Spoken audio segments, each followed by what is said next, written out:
अस्सलामुअलैकुम स्टूडेंट्स, उम्मीद है आप सब के सब खैरियत से होंगे। क्लास 10 AQB टॉपिकल पास पेपर वीडियो सॉल्विंग सीरीज की एक और वीडियो के साथ आपके सामने हाजिर हूं।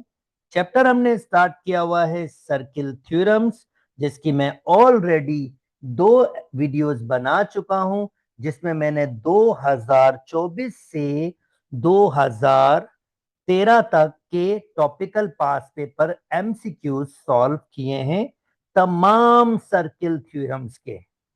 आज जो हम स्टार्ट करेंगे वो स्टार्ट करेंगे 2013 से। 2013 से यानी 2024 से 2014 तक के टॉपिकल पास पेपर MCQs मैंने सॉल्व कर दिए हैं। मैं उम्मीद करता हूं कि आपने मेरी दोनों वीडियोस देख ली होंगी।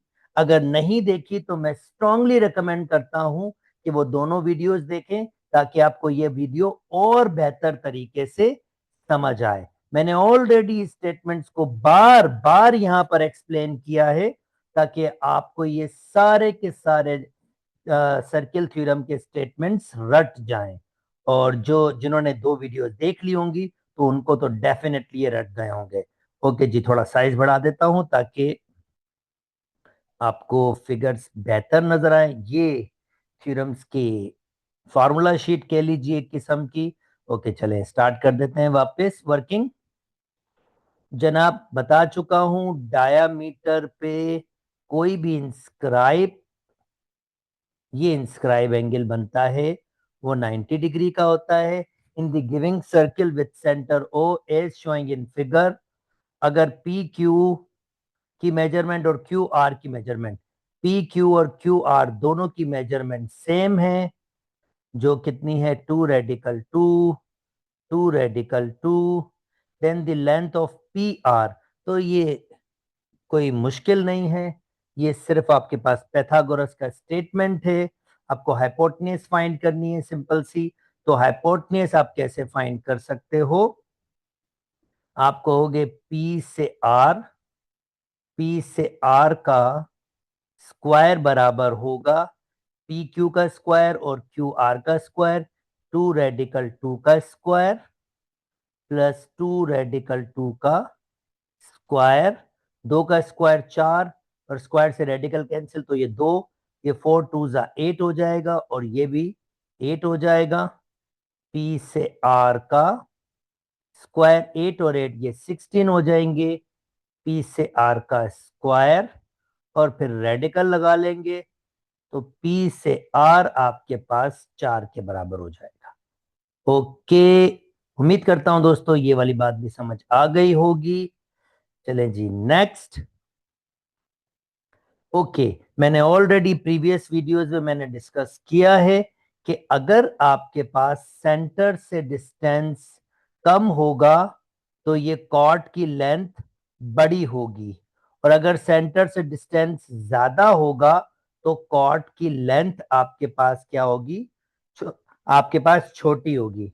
इसका मतलब ये m से n जो लेंथ होगी वो बड़ी होगी एज कंपेयर टू k से l की लेंथ के। तो मैं कहूंगा अगर m से n की लेंथ होगी तो ये आपके पास, मैंने ऑलरेडी बता दिए, ये लेंथ आपके पास बड़ी होगी, यानी ये 7 से बड़ी होगी। अगर ये 7 है तो डेफिनेटली ये 7 से बड़ी होगी, और पहला स्टेटमेंट बिल्कुल ठीक है। और इसने कहा है कौन सा स्टेटमेंट आपके पास ठीक होगा? बिल्कुल 7 से छोटी नहीं हो सकती, 7 के बड़ी होगी, पर बराबर भी है इसलिए नहीं हो सकता, छोटी और बराबर इसलिए भी नहीं हो सकता। बराबर का गेम नहीं है, स्ट्रिक्टली बड़ी होगी है। अच्छा जी, चले यहां तक बात होगी। नेक्स्ट मूव कर जाता हूं 26। Consider the giving circle with the following statement: O P O R it's not equal to O Q. O P ये सब रेडियल सेगमेंट है, ये सब के सब बराबर है। ओ पी ओ आर और ओ क्यू ऐसा नहीं है, ये बराबर होना चाहिए, ये स्टेटमेंट गलत है। ओ पी ओ क्यू के ओ पी ओ क्यू बिल्कुल बराबर है, सही बात है। Measurement of O P radius of a circle, बिल्कुल ये रेडियस है, ये बात भी सही है। दूसरा और तीसरा स्टेटमेंट बिल्कुल ठीक है। सी आपका करेक्ट ऑप्शन है। अच्छा जी, इस पे भी बहुत डिस्कस हो चुके हैं। अगर पी क्यू और Q R tangent to a circle external point से, तो हम ये स्टेटमेंट अब तो आपको याद हो गया होगा।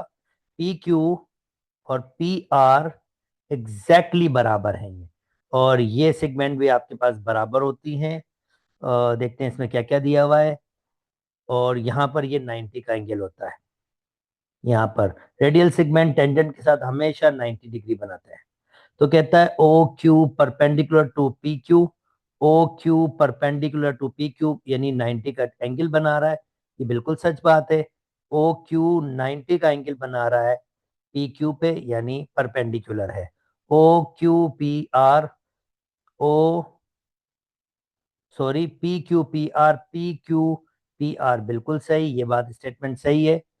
ओ ओ पी, अब ये ओ पी की बात कर रहा है। कह रहा है ये ओ से पी की अगर मैं लेंथ बनाऊंगा तो ये पी क्यू और पी आर के बिल्कुल नहीं, ये दो बराबर होती है तो बिल्कुल भी बराबर नहीं होगी। वैसे भी ये हाइपोटेन्यूस होगा, 90 के अपोजिट ये हाइपोटेन्यूस होगा, ये तो कभी बराबर हो नहीं सकता। तो इसका मतलब पहला और दूसरा सही है स्टेटमेंट। पहला और दूसरा डी आपका करेक्ट ऑप्शन है। चलें जी, नेक्स्ट मूव कर जाते हैं। नेक्स्ट आपके पास स्टेटमेंट देख लेते हैं क्या है।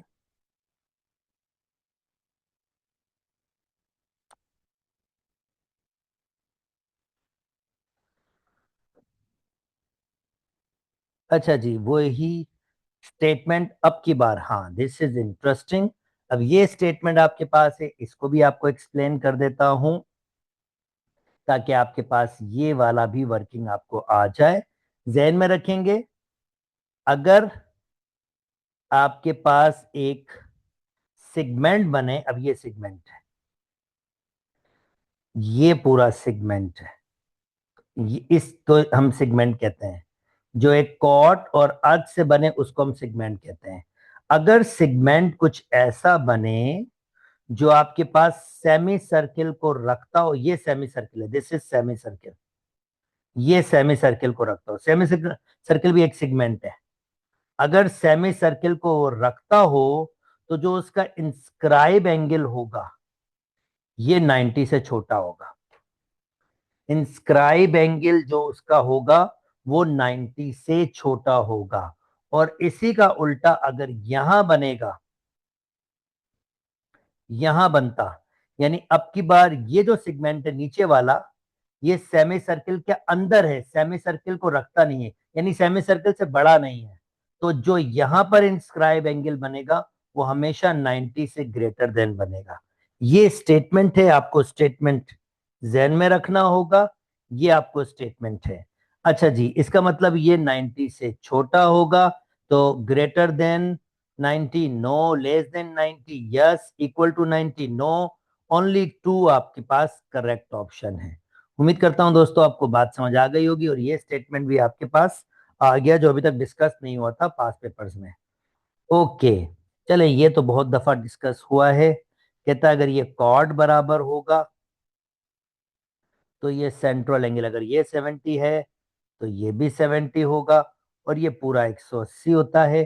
तो 70 + 70 + X degree is equal to 180, 140, X is equal to 180, 140 इसमें से माइनस कर दें तो 40 बच जाएगा।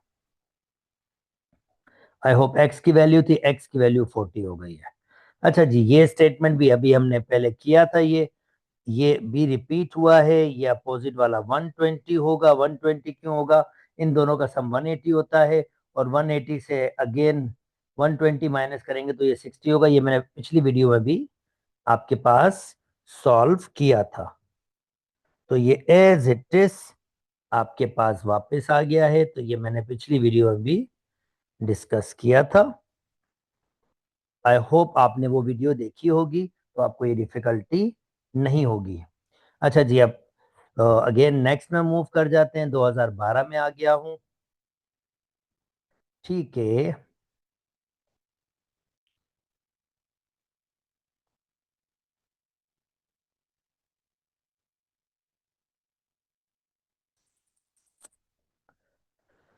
Okay, in the following figure, if O is the center of a circle, then which of the following condition O center है? जनाब ये बराबर दिया हुआ है, तो इसका मतलब ये कॉर्ड बराबर है। ए बी स्टेटमेंट क्या क्या बराबर है? ए बी बराबर होगा सी डी के, और ए जी जी बी के बराबर है, क्योंकि अगर ये 90 का एंगल बनाएगा तो दो इक्वल पार्ट्स में तोड़ेगा कॉर्ड को, और ये भी क्योंकि बराबर है तो सभी बराबर होंगे। इसका मतलब ए बी बराबर होगा, ए जी सॉरी, ए जी बराबर होगा जी बी बराबर होगा डी एच बराबर होगा और एच सी, ये सारे बराबर होंगे। और ये रेडियल सेगमेंट्स हैं, ये तो सारे के सारे बराबर ही होते। देखते हैं क्या दिया हुआ है। अब इसने ओ सी ओ एच के, ओ सी, सी कहां पर है? ओ एच के नहीं, ये नहीं है, ये वाला इसके बराबर नहीं होगा। ए बी सी डी के, ए बी सी डी ये तो बराबर होना ही है, ये ट्रू तो लाजमी है। चलें जी, एक ही होगा, एक से तो हो नहीं सकता। तो आई होप ये स्टेटमेंट आपको समझ आ गया होगा। ओके, अब कहता है in the giving diagram O is the centre if X Y, आपके पास 16 है, एक्स से वाई 16 है, तो इसका मतलब ये होगा 8, ये होगा 8, क्योंकि सेंटर से कोई लाइन आएगी कॉर्ड को, एक्स वाई 16 है, ओ पी, ओ से पी, ये पूरा रेडियस है आर, तो ये भी आर होगा, ये भी आर होगा, एक ही बात है। ठीक है, और ये ओ से ये भी आर होगा, और ये आपके पास कितना दिया हुआ है? 8, और ये दिया हुआ है 8, और ओ से एन, अब ओ से एन ये पार्ट, ओ से एन ये पार्ट कितना दिया हुआ है? एम के बराबर दिया हुआ है। तो ओ से पी आर है, और ओ से एन आपके पास एम है। तो ये कह रहा है एन से पी फाइंड करें, तो ऑफ कोर्स ओ से पी को निकाल दें, ओ से एन, यानी आर से एम निकाल दें। अगर आर से एम निकालेंगे, ये पूरा आर है रेडियस, और ये आपके पास एम है, तो ये एन से पी ही बच जाएगा। तो एन से पी होगा आर माइनस एम के बराबर, यानी बी आपका करेक्ट ऑप्शन है। Okay, next.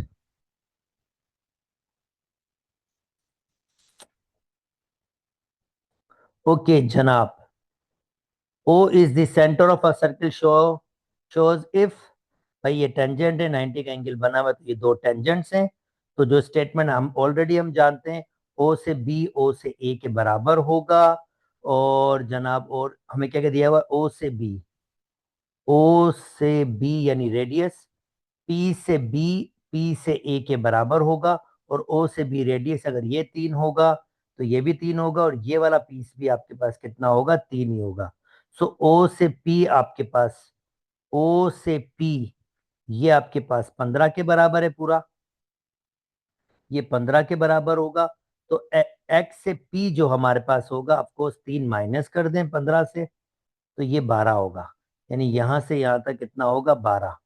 तो P से X, बिल्कुल P से X बोल रहा है, तो ये 12 के बराबर होगा। उम्मीद करता हूं दोस्तों बात समझ आ गई होगी। Next next next next next, O is the center of a circle as showing in diagram। अगर ये आपके पास 50 है जनाब, ये एंगल बाइसेक्टर होता है, पहली वीडियो में बता चुका हूं, तो ये भी आपके पास कितना होगा? 50 होगा।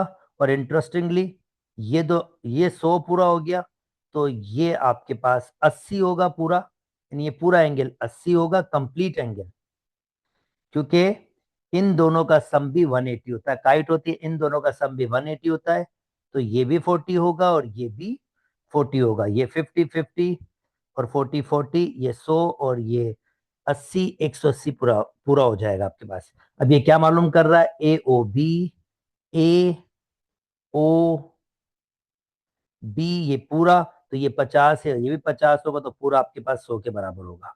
उम्मीद करता हूं दोस्तों बात समझ आ गई होगी। ओके, सेंट्रल एंगल और उसका करस्पॉन्डिंग इंस्क्राइब एंगल, मुझे पता है अगर ये 20 होगा तो ये इसका डबल 40 होना चाहिए। ए पी बी क्या मालूम करवा रहा है? ए पी, ए बी हमसे मालूम करवा रहा है A B P. So A B P यानी ये एंगल, ये भी मालूम किया जा सकता है, this is not a difficult task.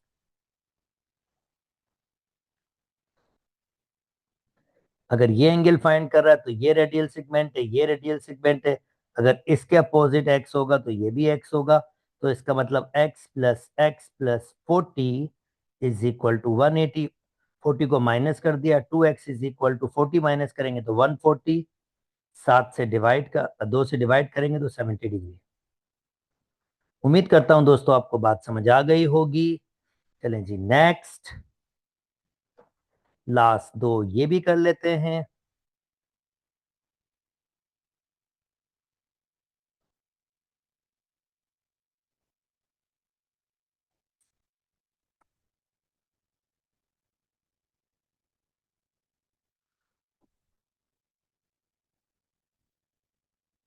कहता है if O is the centre of a circle A showing in diagram, then which of the following represent a right angle.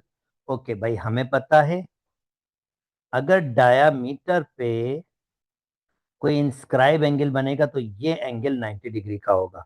तो ARB ये पूरा एंगल 90 डिग्री होना चाहिए। ए आर ARB या BRA एक ही बात है। तो ARB ये डिग्री 90 डिग्री होगी। ओके, अब ये साइक्लिक क्वाड्रिलेटरल है, ये देखिए 1 2 3 4, ये साइक्लिक क्वाड्रिलेटरल है। अगर ये 60 होगा तो ये आपके पास दोनों का सम 180 होता है, तो ये 120 होगा। और ये 120 और ये अब पूरा 180 के बराबर है।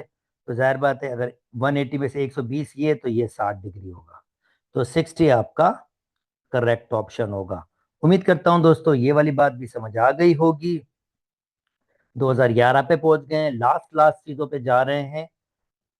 चलें, अब रिपीटेशन बहुत होगी, रिपीटेशन बहुत होगी। देखते हैं अब हमारे पास क्या चैलेंजेस हैं।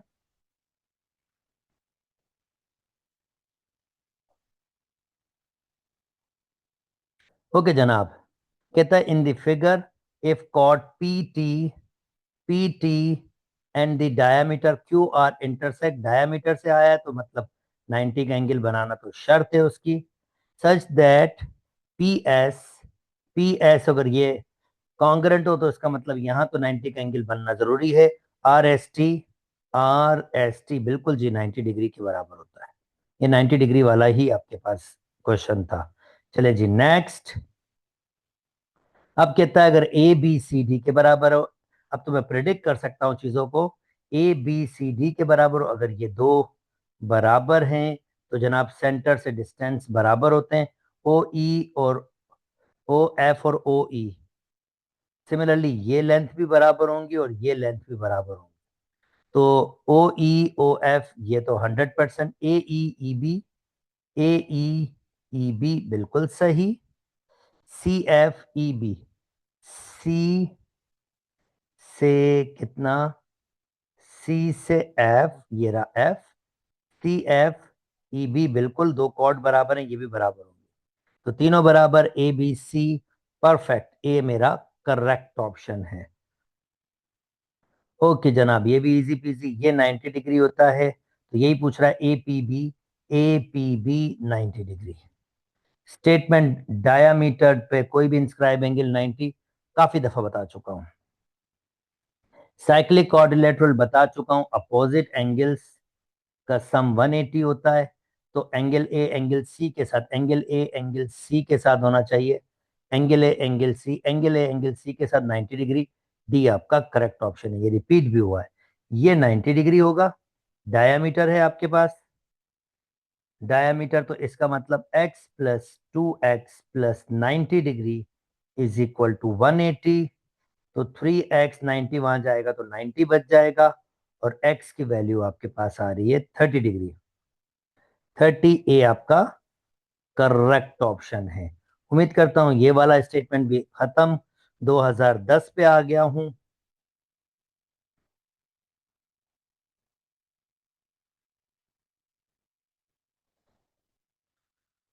ओके, चलें जी, ये थोड़ा सा इंटरेस्टिंग लग रहा है।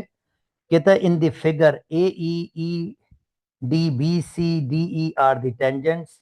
ये टेंजेंट है, ये टेंजेंट है, ये टेंजेंट है, ये टेंजेंट है, सारे टेंजेंट है। ठीक है। अब ये बेसिकली तो आपके पास इन एस्लोस का नहीं, कंस्ट्रक्शन का है। पर चलें, क्या कहते हैं, अगर सर्किल अंदर हो और ट्रायंगल बाहर हो तो अंदर सर्किल को हम कहते हैं इनस्क्राइब सर्किल। Inscribe circle. और अगर आपके पास ट्रायंगल अंदर हो और सर्किल उसके बाहर बन रहा हो तो इसको सर्कमस्क्राइब सर्किल कहते हैं। तो जरा नाम देते हैं, पहले देख लें।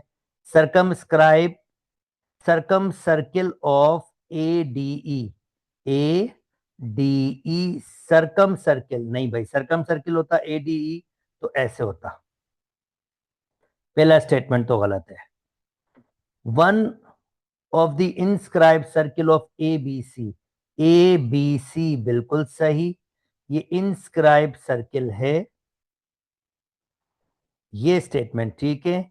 Inscribe circle of triangle A D E, A D E inscribe मतलब अंदर, ये भी ठीक है। दूसरा और तीसरा सही है, तो फिर ए आपका करेक्ट ऑप्शन है। उम्मीद करता हूं दोस्तों बात समझ आ गई होगी। Okay, this is interesting. कहता है small, some small spares of different diameter are filled between two rings of a diameter 20 centimeter and 14। Okay, छोटे वाले का डायामीटर बोल रहा है ना जी, छोटे वाले का डायामीटर 20 है और उससे बड़े वाले का डायामीटर, बड़े वाले का 20 है। यानी मैं अगर इसको ऐसे कहूं तो ये 20 है और छोटे वाले का तो ये 14 है, तो ये हिस्सा 7 7। अगर मैं इस हिस्से की बात करूंगा और ये सेंटर है तो ये 7 7 और ये पूरा 10 और ये पूरा भी 10 होगा। ठीक है। तो अब ये क्या कह रहा है, then the maximum diameter of any spare, maximum diameter बड़े से बड़ा। तो भाई ये देखें, ये सेंटर है, ये 7 है, ये भी 7 है। ठीक है। और ये बड़े वाला अगर मैं इसको ऐसे बनाऊं, अगर मैं ये मैक्सिमम डायमीटर ले रहा हूं, ये बड़ा जो रिंग है ये पूरा होगा 10 और ये पूरा भी होगा 10, ये पूरा। तो इसका मतलब ये 3 बच रहा है। तो ये डायामीटर, ये जो इसका होगा क्योंकि बड़ा वाला है, इसका डायामीटर ये 3 होगा क्योंकि टोटल आपको 10 बनाना है, तो और ये भी 3 होगा आपके पास। तो इसने क्या कहा, then the maximum diameter of any of the spare, maximum diameter 3 से ऊपर नहीं होगा, 3 होगा। उम्मीद करता हूं दोस्तों अब ये वाली बात भी समझ आ गई होगी। चलें जी, अब क्या कह रहा है next, in the following figure D E, D E, D E और बी सी बी डी ये टेंजेंट्स हैं, बिल्कुल अगर ये टेंजेंट्स हैं। ठीक है, नेक्स्ट क्या कह रहा है, देन बी ए सी, बी ए सी। अच्छा, ये वाला एंगल फाइंड करने की बात कर, अगर ये टेंजेंट है तो ये दो लेंथ बराबर होती हैं, बी ए बी सी बराबर होगा तो जो ये होगा वही इसकी मेजरमेंट होगी। आइसोसेलेस ट्रायंगल की प्रॉपर्टी, अगर दो साइडें बराबर है ट्रायंगल के, दो एंगल भी बराबर होंगे, इसके अपोजिट भी एक्स, इसके अपोजिट भी एक्स। तो 70 degree plus X degree is equal to 180। 2x 70 वा माइनस होगा तो 1110, 2 से डिवाइड करेंगे तो 55। इसका मतलब ये एंगल जो इसने हमसे मांगा था बी ए सी, ये 70 डिग्री के होगा। ओके, नेक्स्ट जनाब, ये 91 आपको क्या फाइंड करना है, रेडियस फाइंड करना है। तो पहले ऐसे करते हैं, डायामीटर फाइंड कर लेते हैं, पाइथागोरस थ्योरम यूज कर लेते हैं। तो डायामीटर अगर मैं इसको x कहूंगा, डायमीटर को चलो d से रिप्रेजेंट करता हूं, तो d का स्क्वायर बराबर होगा 1 का स्क्वायर प्लस 1 का स्क्वायर। डी स्क्वायर 2 के बराबर हो जाएगा, और डी की लेंथ हो जाएगी रेडिकल 2, प्लस माइनस लग नहीं सकता। अच्छा, डी मतलब डायमीटर, जो 2 टाइम्स ऑफ रेडियस होता है, आपको तो रेडियस चाहिए, तो फिर आर बराबर हो जाएगा रेडिकल 2 अपॉन 2, जिसको अगर आप चाहो तो रेडिकल 2 2 को लिख सकते हैं, रेडिकल 2 एक से एक कैंसिल, और ये हो जाएगा 1 अपॉन रेडिकल 2। तो बी आपका करेक्ट ऑप्शन है। थोड़ा लेंदी बनाया था, पर चलें ठीक है, उसकी मर्जी है। 2009 पर आ गया हूं जनाब।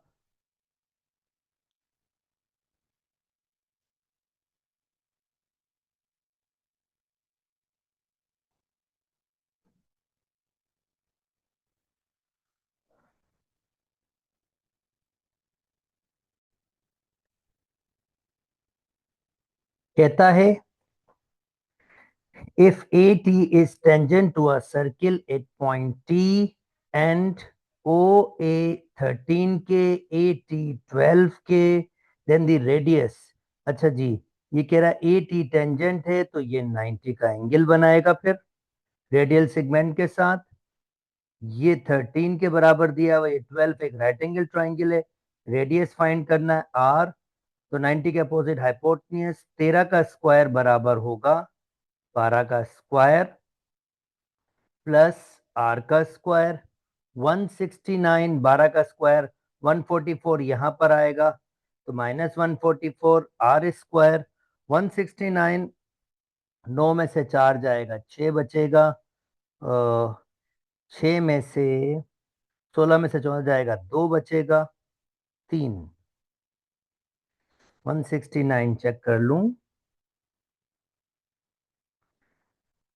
9 में से 4 जाएगा, 5 बचेगा। सही, 9 में से 4 जाएगा, 5 बचेगा, और 16 में से 14 तो 2 बचेगा, 25। आर स्क्वायर रेडिकल लगा देंगे तो आर की वैल्यू आ जाएगी 5, प्लस माइनस नहीं आएगा, लेंथ है। इसका मतलब डी आपका एक्यूरेट आंसर है। चलें जी, ये हमने कंप्लीट कर लिया एमसीक्यूज पार्ट पूरा। इंशाल्लाह नेक्स्ट वीडियो में सीआरक्यू स्टार्ट करेंगे। अगर मेरी वीडियोस पसंद आ रही है तो मेरे चैनल को लाइक कीजिए, सब्सक्राइब कीजिए, और दोस्तों के साथ शेयर भी कीजिए। अपना बहुत बहुत बहुत ख्याल रखिए। अल्लाह हाफ़िज़।